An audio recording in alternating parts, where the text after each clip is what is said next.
What's up, everybody out there in television land and the internet? Michael Hurdle here from the Michael Hurdle Production Studio, helping you render your imagination when it comes to video production, 3D animation, and visual effects on a small or no budget at all. I've read most of your comments asking me to please make a tutorial on that clone effect that I did in After Effects. I'm pretty new to After Effects, but I'll give it a try and see where it takes me. So in this video, I'm going to show you my method of how I pieced everything together to create the results of what you see here. This effect was done entirely using After Effects with no third-party plugins required.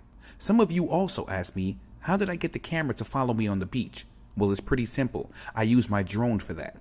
I have a DJI Mavic Air which has intelligent flight modes that can follow me anywhere I go. This drone has a 3-axis gimbal stabilizer which comes in so handy when you need smooth, stable camera shots, especially when you need to add tracking points in After Effects. Let's open After Effects and add this clip to the project panel area. Drag the video here to create a new composition.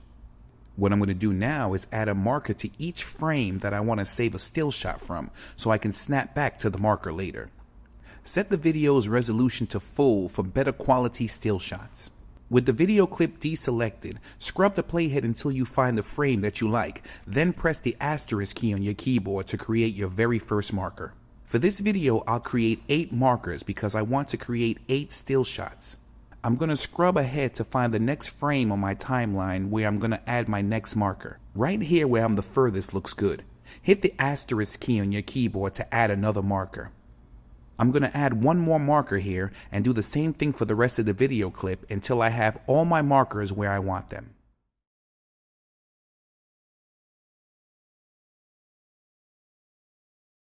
Okay, good. That should do it. Now that all of my markers are in place, it's time to save the still shots so we can cut out all of the backgrounds later. So let's save our first still shot. Snap to the marker by holding down the shift key while scrubbing the playhead. Don't forget to set the video's resolution to full for better quality still images. With the video clip selected, go to Composition, Save Frame As, File. So now we're in the render queue. I'm going to create a new folder so I can save all the still images in one place for later. Click here to save this still shot to the folder that you just created. I'm going to save mine as a PSD, a Photoshop document. I'm also going to name the still shots so that I can match it up later on to the corresponding markers. I'm going to name this shot Truss Fall because it looks like I'm about to do a truss fall. Now go back to the comp and do the same thing for the next marker. Composition, Save Frame As, File. I'll name this one Far Away because this is the furthest I'm away from the camera. Let's go to the third layer, save and rename like before. It's good to practice naming each one of your still shots because if you don't, it can get rather confusing very quickly with the default names.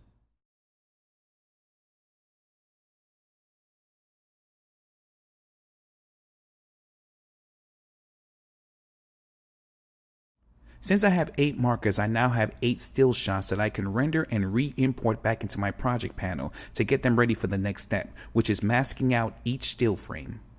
Before I hit the render button, I have to tell After Effects to re-import each still frame back into my project after the render is completed. Click the drop-down options, go to the Output module, click Post Render Actions, then Import. Do that for every one of your still shots. Once you're done, hit the render button to save and re-import back into your project.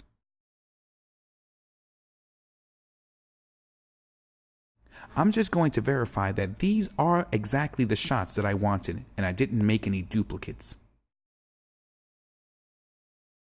Looks like one of my shots didn't get imported, but it's okay. I'll go back and fix that later. In order to have the still shot stay in place when your camera moves, you're going to need to add a camera tracker to your video clip. Here's how you do it. Make sure Tracker is turned on by going to Window, then Tracker so you can get the Track Camera tab option.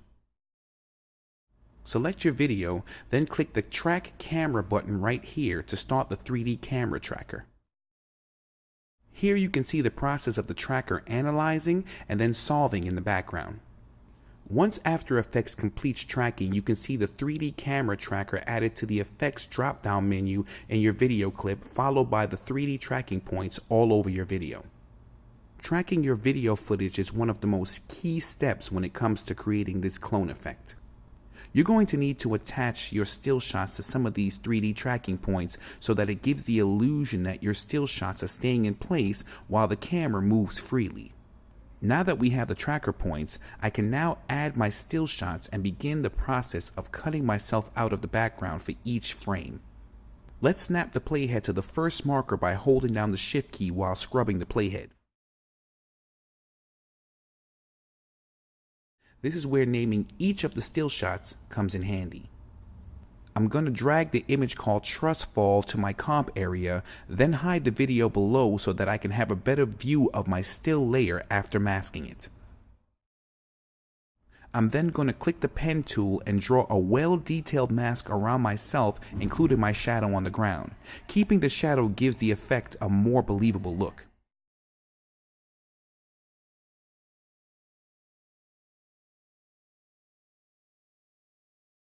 When you're done drawing a mask around your image, it should look something like this. To view the mask image better, you can view it with a transparent background or over a black background, so that if you need to adjust some of the layer settings, it'll be easier. I've noticed here that the mask expansion needs a little adjusting to make the edges look better. You can also mess around with the mask feather to get better results as well. It's not the best mask I've ever done, but it looks good for the purpose of this tutorial, so I'm happy with that. Now don't forget to turn back on your main video clip. If I scrub the playhead forward, the Trust Fall image does not stay in place because I have to turn that layer into a 3D object by clicking here. Now that the image layer is 3D, we have to attach it to one of the points from the 3D tracker that we created earlier. Are you with me so far? I hope so. Snap your playhead back to the marker by holding down the Shift key while scrubbing. In the Video Clips drop-down menu under Effects, click the 3D camera tracker to get back to your tracking points. Find a point closest to your image, right-click on that point, then click Create Null and Camera. The null and camera will help hold the image in place to give the illusion of being frozen in time. Start the Trust Fall image right at the marker, so when you play it back, it won't show the Trust Fall image until I fall back. The image should stay in place if you follow the steps correctly. I'm going to end the layer here by dragging the end of the image right here. Let's play the video from the start to see how it looks after the changes.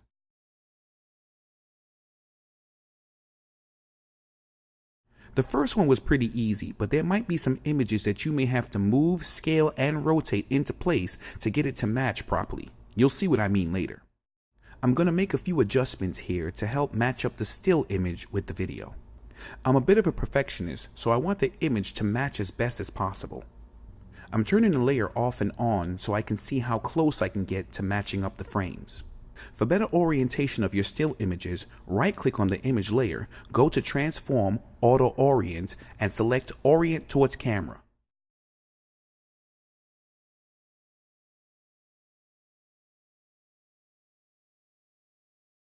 I am definitely not mad at this one. Looks good enough for me. Let's do another one. The next marker is when I'm far away, so I'm going to look for the image that I named Far Away and drag it into my comp area.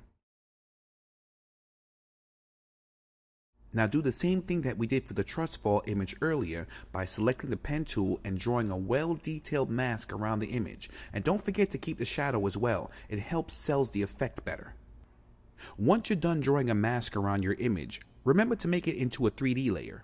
Your image might go off track a little. It's okay. To fix that, go back to the 3D camera tracker and select the closest point to your image, right-click on that, and create another null. Select the null object and hit P on your keyboard to bring up the positioning. Select Position, then go to Edit Copy to copy the position of the null object. Now select the image called Far Away. Press P on your keyboard once again to get to position. Go back to Edit, then Paste to copy your image to the same location of the null that you've just created. Now move, scale, and rotate your image until you get it lined up to the current frame where the marker is as best you can. You may have to spend some time making some minor tweaks, but if done right, the time spent is totally worth it. Let's right click and add another orient towards camera and make some minor adjustments again to this layer before we move on to the next step. Rewind and press play and it should look something like this.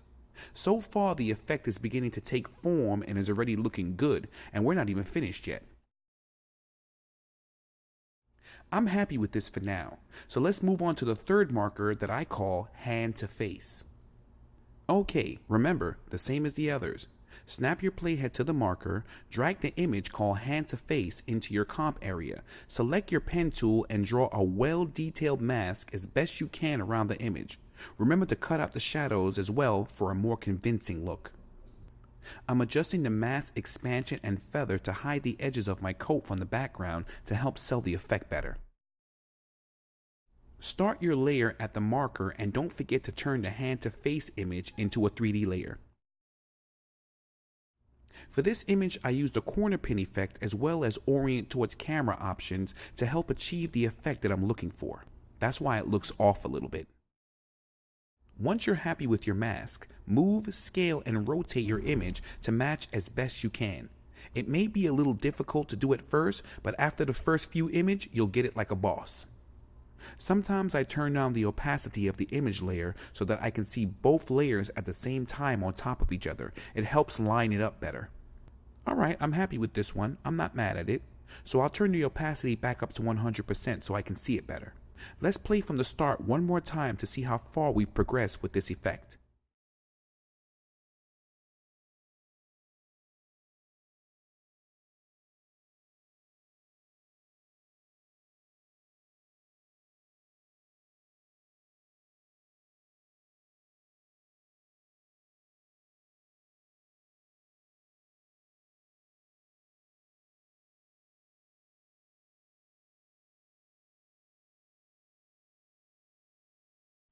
So by now you should have a pretty basic understanding of how this effect works. There are some annoying steps that you will have to endure, but if done correctly, it'll totally be worth your hard work at the end results.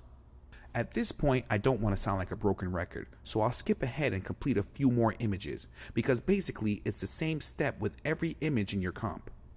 With some of your images, you may or may not have to use a null object to mark or hold your position in time and space. It depends on how you filmed and where you're filming. It all depends.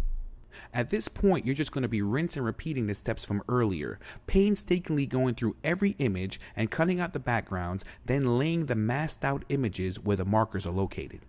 Don't forget to periodically save your project. Ain't nothing worse than doing all this work and then having to start all over again from scratch because you didn't hit the save button. I'm going to give this trust fall image the illusion that I'm really trust falling by adding some keyframes and rotating the trust fall image at a certain point so that it looks like I fell out of frame and disappeared into the sands of time. Once you're done making some few minor adjustments, only thing left for you to do is render your video out and you have your clone effect. My name is Michael Hurdle from the Michael Hurdle Production Studio, helping you render your imagination when it comes to video production, 3D animation, and visual effects on a small or no budget at all. Now, if I missed a few steps, please feel free to send me a message or email me at michael@saltygamers.com, or simply leave a comment in the description area and I'll try my best to answer it as best as I can. Once again, my name is Michael Hurdle from the Michael Hurdle Production Studios, rendering your imagination. And I'll talk to you guys the next time I do a video.